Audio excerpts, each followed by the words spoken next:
Welcome to the Scorecard Improvement Guide. I'm Coach John with Drive Growth Now, and I'm here to guide you on your journey to improve your scorecard. This guide assumes that you already believe in the power of scorecard to give you momentum. That is the feeling that you're going in the direction you want, at the speed you want with your business. It assumes you already have a scorecard in place and that you're looking to improve it either by yourself or with your team. So here we go. Let's talk about what we're going to cover today as we do a deep dive into the Scorecard Improvement Guide tool, which it would be handy to have by your side as we work together. We're going to cover a number of topics here today. Number one is that Scorecard is a vacation machine. So what numbers would you need to see so that you could stay on an island beach another day or a week? That's your scorecard. Topic two is what every company wants. If you'll cover these 5 bases while keeping it simple, and you'll do a better job strengthening your performance measurement than the vast majority of businesses, you'll be way ahead of your competition. Next up, what about the Visionary and the Integrator / second in command? I'll show you a number of suggestions for what winning the week means for them. Topic 4, deep dive questions. These will help you uncover industry-specific measurables beyond the what every company wants basics. Number 4, does everything have to be a number? No. Does everything have to be a leading indicator? No.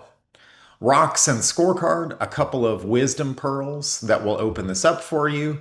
And finally, processes and scorecard. Improving one improves the other. A quick review in case you are participating in this activity with someone who's not as familiar with scorecard as you are. A definition of scorecard. It's 5 to 15 activity-based leading indicators that predict results. You measure them weekly, these activities, and then they predict monthly and quarterly results, like revenue and profit. Or in other words, your scorecard, which should be kept very short, 5 to 15 numbers, is composed of leading indicators. They make the news. On the sales side, for instance, these are things like prospecting calls made, proposals sent, meetings booked. Those are all leading indicators of sales. Whereas lagging indicators report the news. Those are items like revenue and profit. Let's dive into the idea that Scorecard is a vacation machine. Imagine you're on a tropical island, blue skies, crystal clear water, white sand soft as talcum powder. You're relaxing in a lounge chair with a drink in your hand, the kind with an umbrella in it, and a server comes out with another frosty drink and a sheet of paper, a single sheet of paper. Cell phone reception's terrible, the internet's down, the hotel's all out of carrier pigeons. You can't reach the office. But the numbers on that sheet of paper, they free you up to stay on that island, in that chair, drinking that frosty drink for another day or even another week. What numbers and indicators would you need to see on that sheet of paper? That's your scorecard. Here's some help keeping it simple when you are composing and improving your scorecard. Every company wants to, 1, get new customers, 2, get orders from existing customers, 3, make sure customers are happy, 4, serve those customers profitably, and 5, have cash. Keep it simple in your early work with Scorecard and just make sure that you've got these bases covered. The next section of the Scorecard Improvement Guide gives some suggested measurables for each of those five keep it simple, what every company wants categories. For instance, get new customers, have meaningful conversations with prospective customers. Meaningful conversations means you are describing what it is that you offer, how it helps them solve their problem, and you're doing that in a conversation with someone who can buy from you. Next up, get orders from existing customers. Again, meaningful conversations. Did you know that we offer this? Would you like to reorder while we still have the discount going? Make sure customers are happy. On time delivery percentage. Several of the referability habits are show up on time, do what you say please and thank you. If you want to be referable, meaning you want to be remarkable, meaning you want customers to remark about you to other prospective customers, show up on time. Serve those customers profitably. Return trips to the field. Let's say you are in any of the building trades, the home services trades, plumbers, HVAC, and so forth. Your most expensive asset is the service truck and the service tech who is driving it. And if that person and that truck have to make more than one trip to the customer site, you're losing profit. So return trips to the field is a predictor of profit or the lack thereof. And finally, have cash. Keep accounts receivable from growing a beard. Have a process in place so that when an account is in danger of aging over 30 days, you've got a process to call the AP person at the client account and offer them some sort of incentive to put your bill at the top of the pile.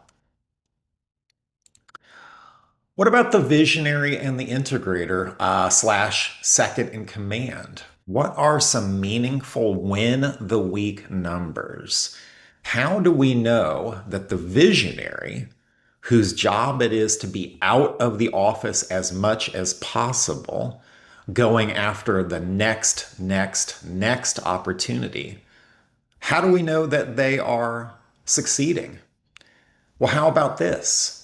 Meaningful conversations, there's those meaningful conversations again, with talent prospects, acquisition targets, strategic partners, big whale prospective customers, ideas processed with the integrator slash second in command. A visionary has 20 ideas before breakfast and needs to process them. Visionaries are external processors. They need to talk about their ideas with someone. The problem is that your team, visionary, can't distinguish between ideating and ordering. When you start talking about something, they move into execution mode. That's why it's best to process your ideas with your integrator, who has special training and special expectations to say, hey, I know my visionary is ideating right now, and we will talk together about moving perhaps some of these ideas into the execution queue at a later time. And then finally, thought leadership, talks given, interviews given, articles written.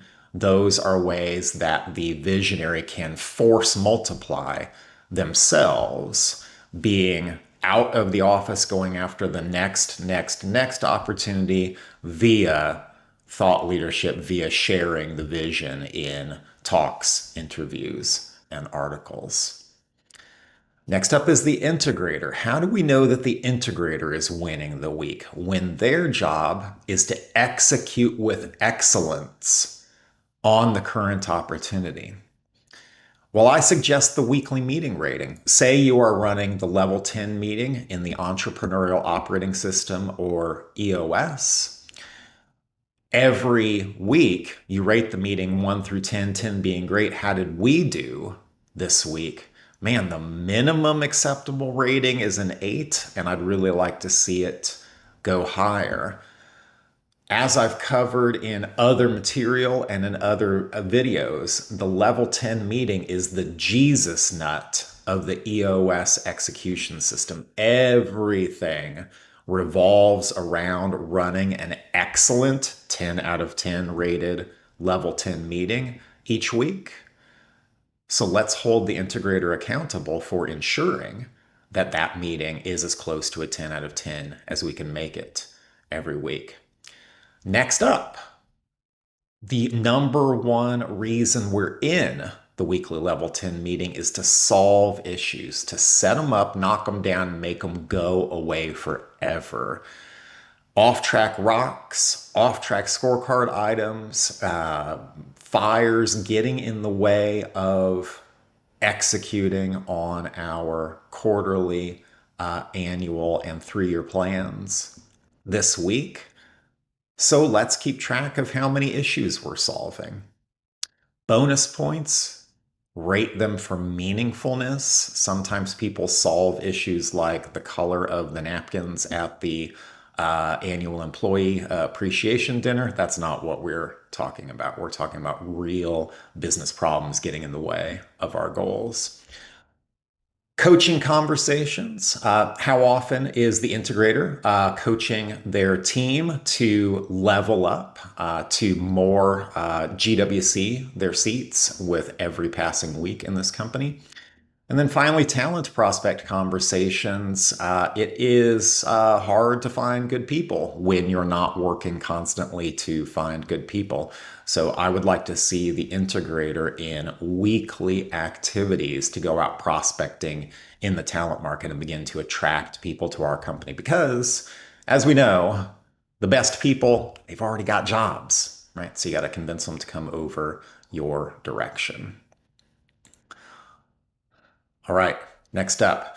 So these are some deep dive questions that allow us to go beyond the 5 what every company wants categories and talk about in your specific business, in your specific industry.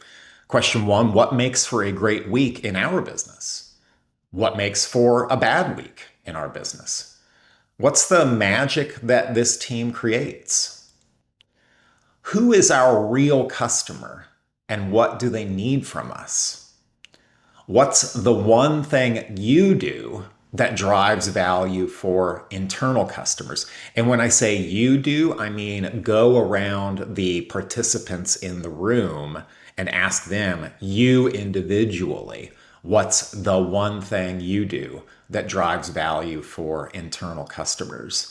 The reason the one thing is capitalized is because I'm referencing the book of the same name, The One Thing, which asks, what's the one thing we could do such that by doing it, everything else would be easier or even unnecessary? So let's ask that same question again. What's the one thing you do that drives value for external customers? And then finally, which steps in our process should we measure? Does everything have to have a number? No. In my opinion, red, yellow, green is perfectly acceptable for a feeling-based indicator like pipeline health. I feel the pipeline is healthy. We've got enough deals close to closing, and the customers in the pipeline pay on time. So if you're worried about cash flow, I'm feeling green on pipeline health. That said, I recommend you discipline yourself to keep your scorecard 80% numbers and 20% non-number indicators. Does everything have to be a leading indicator? No. Go back to the vacation machine definition of scorecard on the first page. You can absolutely have what I call comfort measures on the scorecard. They may be lagging indicators, but it makes you comfortable to see them. Cash in the bank, for example, percent of the bank line of credit used for another. Again, I recommend you discipline yourself. Keep your scorecard 80% leading indicators and 20% comfort measures. A couple of notes about rocks and scorecard. Rocks are building future capability. They are special projects over and above your day job. Scorecard is daily responsibilities. Things that used to be rocks become your day job. At one time, hitting the level of performance that we expect of you today, that was a rock to get yourself and to get the organization capable of achieving that level of performance. And once we've completed that rock and created that capability, things that used to be rocks are now your day job. You are expected to hit that number weekly that previously we weren't capable of hitting, and now we are. Processes and scorecard, how do they interact? Well, improving one improves the other. Each time you document a step in one of your processes, you uncover metrics for your scorecard. And each time a scorecard metric is off track, you should look at your processes. That's because failure to hit numbers is often a symptom of either one, a poorly documented or not documented process, or a person skipping steps, which could be a process issue because the process is so unwieldy or poorly documented that even a right person in the right seat would struggle with it. Or B, it could be a people issue. The process is fine, it's a right person, right seat issue. Let's conclude with vacation machine.